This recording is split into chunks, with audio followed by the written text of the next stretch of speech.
Voltamos com os nossos devocionais de quarta-feira. Já na semana passada, estávamos com saudades de vocês já. E é muito bom voltarmos a ter esse tempo juntos, agora e depois também, né? Depois do nosso devocional, o nosso momento de oração, da gente compartilhar alguns pedidos de oração e os agradecimentos também uns com os outros e de estarmos juntos em comunhão, mesmo de forma virtual. Então, se você está assistindo, fica ligado que depois também a gente tem o nosso momento juntos na nossa sala de oração. Continuamos então com a nossa série do livro do John Stott, A Bíblia Toda o Ano Todo. E essa semana nós vamos falar, hoje, né? O assunto da semana é sobre algo que foi o divisor de águas do ministério de Jesus. E até chegar nesse assunto, a gente precisa lembrar que todas as tentações que Jesus sofreu foram formas de afastá-lo do caminho da cruz, de tirá-lo desse propósito. E por muito tempo as pessoas não podiam falar daquilo que elas viam ele fazer, porque elas não estavam preparadas para saber quem ele realmente era e qual era a missão de Jesus. Então ele pedia que as pessoas não falassem o que elas tinham visto ele fazer ou quem ele era. A gente vê também no Evangelho de Marcos que os espíritos imundos confessavam Jesus e Jesus mandava que eles ficassem quietos. Então era um segredo messiânico. As pessoas não estavam prontas, não estavam aptas a compreender toda a missão de Jesus. Até que chega a ocasião em que Pedro faz uma confissão explícita de Jesus como Messias. E é onde eles percebem a necessidade da cruz. E essa confissão de Pedro, então, é um divisor de águas do ministério de Jesus. E falando um pouquinho sobre essa confissão, Jesus, então, levou os discípulos até o Monte Hermon, né, ao pé do monte ali, e fez duas perguntas para eles. Primeira pergunta que ele fez foi perguntar quem as pessoas diziam que ele era, qual era a opinião pública a respeito dele. E Pedro, que era o porta-voz dos discípulos, então responde que as pessoas achavam que ele era Elias, que ele era Jeremias, até mesmo João Batista. Era o que as pessoas achavam que ele era. E aí ele chega e faz a segunda pergunta.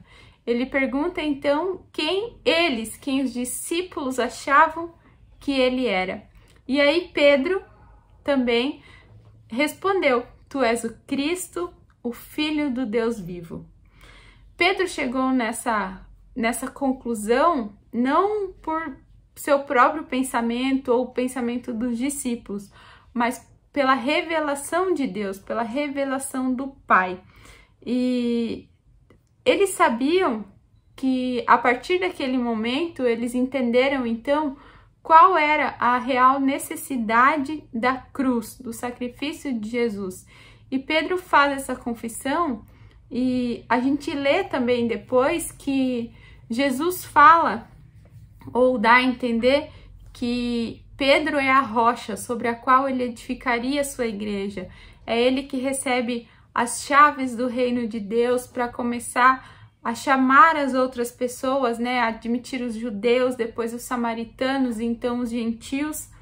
E por todo o Novo Testamento, nós lemos que Cristo é a rocha. E os primeiros pais da igreja ensinaram que a rocha não é Pedro professando a sua fé, mas sim essa fé que é professada por ele, que é a rocha.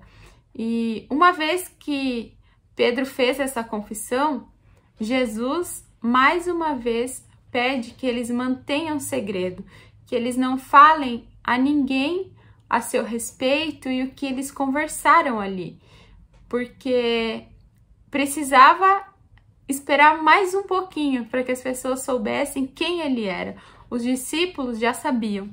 E nessa dos discípulos saberem quem ele realmente era, eles entenderam a necessidade da cruz. E assim que Pedro confessou a Jesus, eles precisavam então saber a respeito dos sofrimentos que Jesus passaria e dessa necessidade da cruz, o porquê disso tudo. Então Jesus, ele começa a ensinar. E lá em Marcos 8:31 diz que ele começou a ensinar-lhes que era necessário que o Filho do Homem sofresse muitas coisas e fosse morto. E aí Pedro, que era o porta-voz, que nesse estudo dessa semana eu fiquei pensando que como ele era bocudinho, né? Ele não esperava para falar. E a gente muitas vezes é parecido com Pedro. Nós não esperamos, às vezes nós não pensamos no que nós falamos. E nessa de não pensar muito em o que falar, Pedro mais uma vez vai lá e ele fala: nunca, Senhor, isso nunca te acontecerá. Mateus 16:22. Por que será que Pedro falou isso? Pedro estava familiarizado com aquela imagem que ele tinha de Jesus, do Messias, lá de Daniel 7. Nós já conversamos aqui sobre isso também. E era o Filho do Homem que recebe autoridade, recebe glória, recebe o reino. Então, como esse Filho do Homem poderia sofrer? Por que ele iria sofrer dessa maneira se ele receberia então toda essa autoridade, toda essa glória? Qual é o motivo de tanto sofrimento? Por isso que ele foi tão atrevido e repreendeu Jesus dessa forma. E agora ele é repreendido por Jesus. Jesus olha para ele e diz: para trás de mim, Satanás. Mateus 16:23. Assim como Pedro, muitas vezes a gente nega a necessidade da cruz.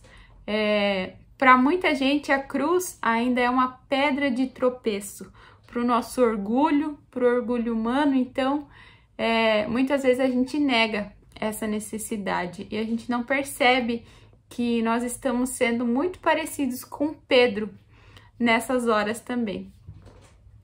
Depois de tudo isso, Jesus também, ele ensina mais uma coisa. Ele ensina que nós precisamos tomar a nossa cruz. Marcos 8:34.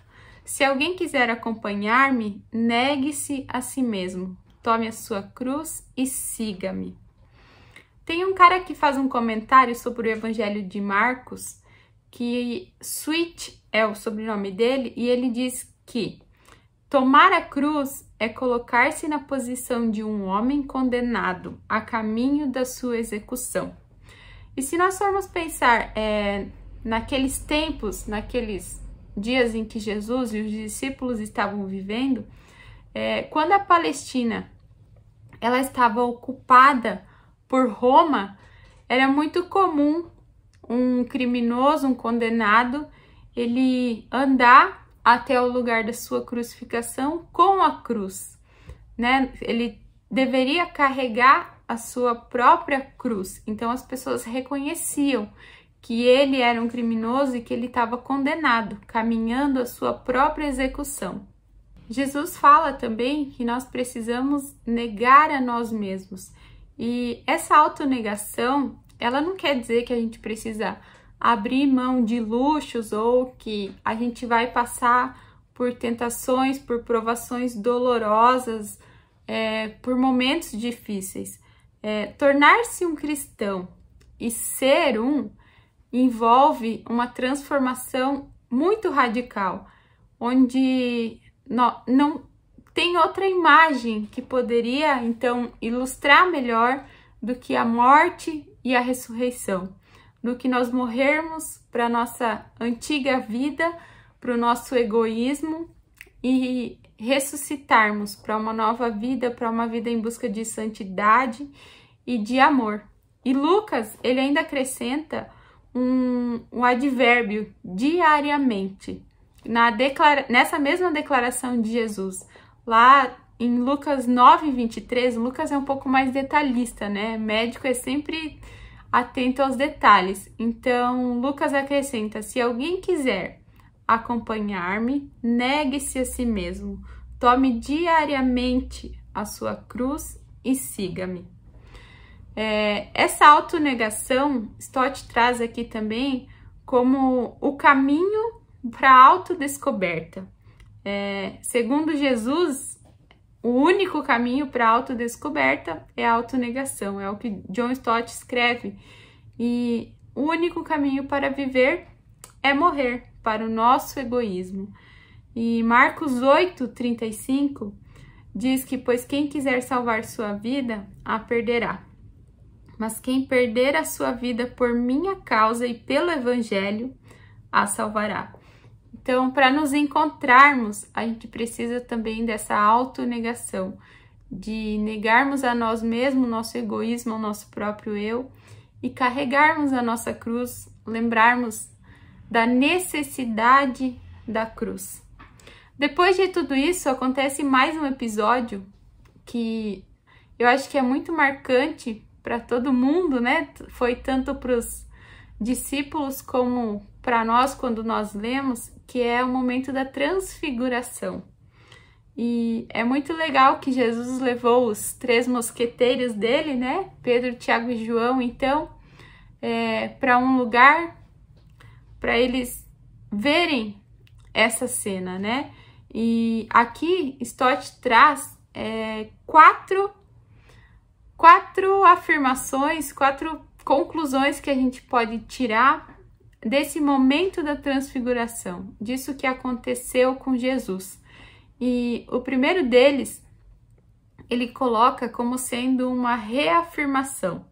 Jesus dá um vislumbre de sua glória aos discípulos, a fim de assegurar-lhes que através do sofrimento o Messias entraria em sua glória. Mais uma vez, ele estava reafirmando que era necessário sofrer, passar pela cruz, para que então ele entrasse na glória.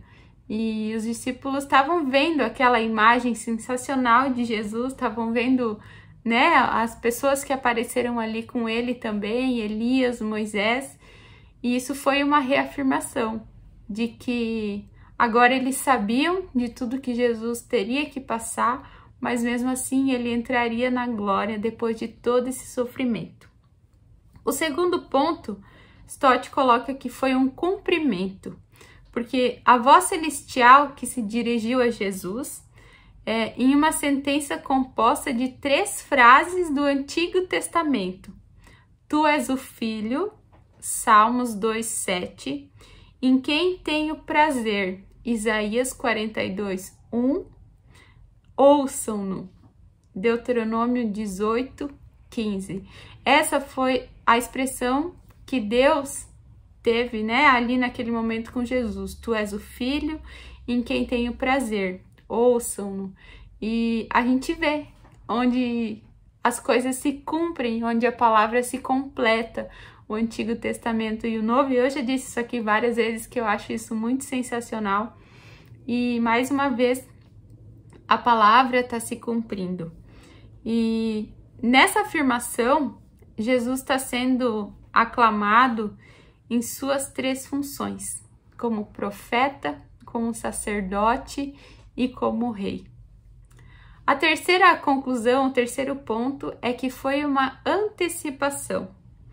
Jesus ordenou a Pedro, Tiago e João que não dissessem a ninguém aquilo que eles tinham visto, porque ninguém entenderia a transfiguração antes de ter acontecido a ressurreição. Então, eles não eram para falar nada para ninguém, porque as pessoas não entenderiam, não compreenderiam a transfiguração de Jesus antes da sua ressurreição. Então, essa aparição foi uma antecipação. E o quarto ponto, de uma forma especulativa, Stott coloca que foi uma tentação. E aí ele explica o porquê. Se o corpo transfigurado de Jesus era o seu corpo ressurreto, seria, né, o seu corpo ressurreto, ele poderia ter entrado direto na glória, sem passar pela crucificação, sem precisar sofrer, sem morrer. Mas Jesus resistiu, então, a essa tentação e ele continuou com o propósito, com a sua missão, que era passar pela cruz. Mas John Stott deixa bem claro que isso aqui é uma especulação dele, então, para a gente pensar também nisso. Nós sabemos, então, que tudo isso foi uma forma de resgate, foi algo que Jesus fez por nós. Depois dessa confissão de Pedro, deles descobrirem, né, a real necessidade da cruz e entenderem, então, que era a forma de resgate. Marcos 10:45 diz: pois nem mesmo o Filho do Homem veio para ser servido, mas para servir e dar sua vida em resgate por muitos. Esse versículo de Marcos 10:45 é a terceira vez, a terceira ocasião em que Jesus ele prediz os seus sofrimentos. E aqui nós vemos como uma forma diferente. Essa terceira vez, então, ela é importante porque é a interpretação do próprio Senhor a respeito da cruz. E é onde a gente vê que Jesus, ele não veio prioritariamente para viver a sua vida, mas ele veio para dá-la como o ápice de toda uma vida de serviço, uma vida de servo, de quem veio para servir e dar a sua vida em resgate por muitos. E 1 Timóteo 2:6 diz como resgate por todos. E pensando nessa palavra resgate, nós podemos chegar também a 3 conclusões. E a primeira delas é de que nós não somos capazes de assegurar a nossa libertação. Se não for por Jesus, isso nunca vai acontecer. Nós nunca seremos libertos. Nós precisamos entender que é só por Ele que isso pode acontecer na nossa vida. É Ele que nos resgata, é só por Ele que isso é possível, que nós temos essa libertação. Nós não podemos assegurar a nossa própria libertação, a não ser por Jesus. A segunda conclusão é de nós entendermos o valor do preço pago pela nossa libertação. Isso mesmo, o valor do preço pago. Para a gente entender quanto vale isso, né? O que custou a nossa libertação. E aí, 1 Pedro 1,19 diz: mas pelo precioso sangue de Cristo, como o de um cordeiro sem mancha e sem defeito. Esse foi o preço pago pela nossa libertação. Alguém perfeito, que não tinha pecados, não tinha defeito, teve que derramar o seu precioso sangue para que nós pudéssemos ter a libertação.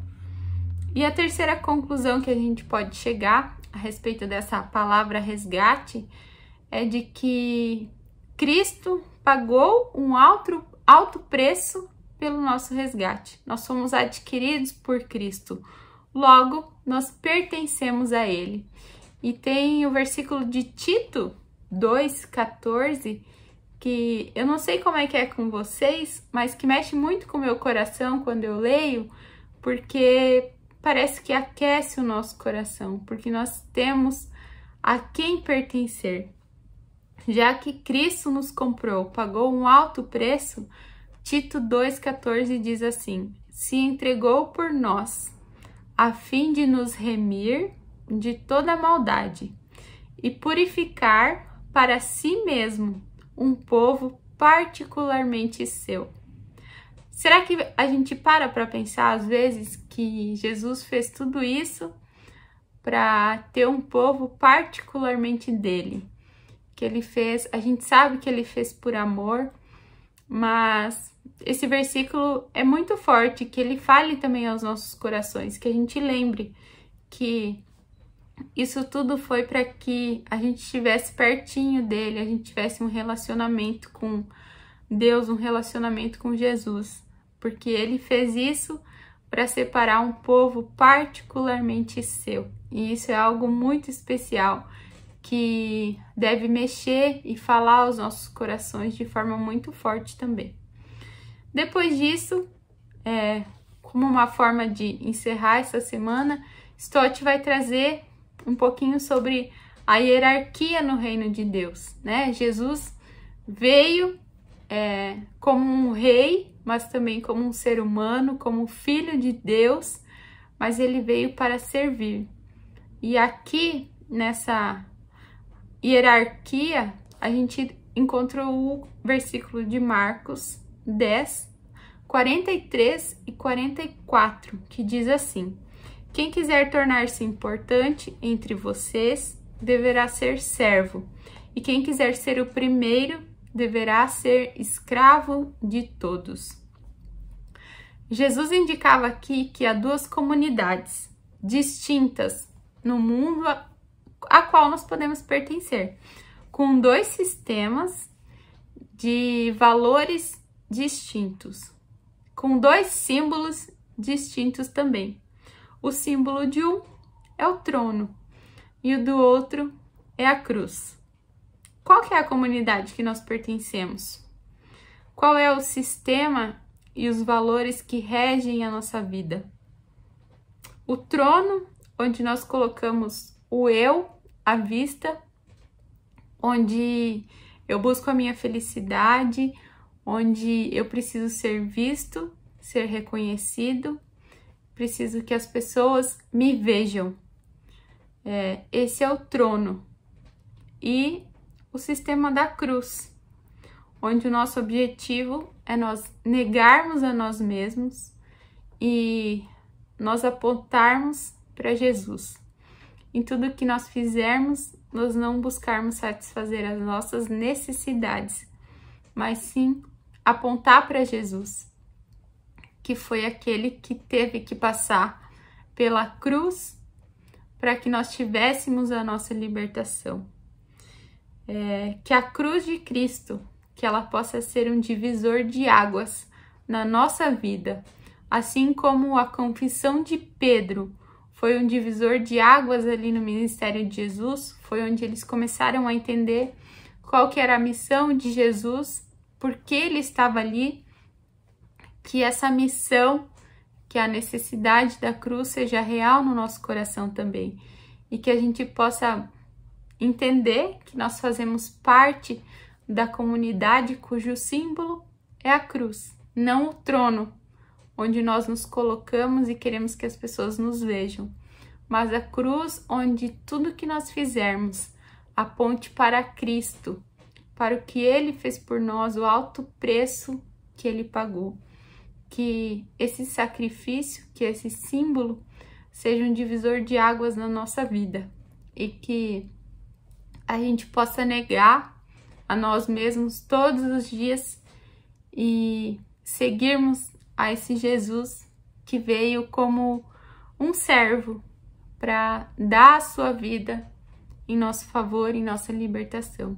Que a gente possa ficar com isso no nosso coração durante o resto dessa semana. Semana que vem tem mais. Continuamos com os devocionais e o livro, então tá muito legal esses estudos. Que você fique ansioso por semana que vem também, esperando chegar a quarta-feira, porque a gente tem aprendido muito, Deus tem falado muito ao nosso coração. Que Deus te abençoe, que fale ao teu coração, que esse versículo também de Tito 2,14 fique no seu coração, de que Jesus fez tudo isso para separar um povo particularmente dele. Que você, eu, que todos nós possamos entender que nós somos um povo escolhido, particularmente, que Jesus fez isso para que nós estivéssemos perto e fizéssemos parte dessa comunidade que acredita no símbolo da cruz. Deus te abençoe, nos vemos agora, daqui a pouquinho, na nossa sala de oração. Vá para lá e compartilhe com a gente o que Deus tem feito ou aquilo que aflige o seu coração também. Até daqui a pouco. Tchau!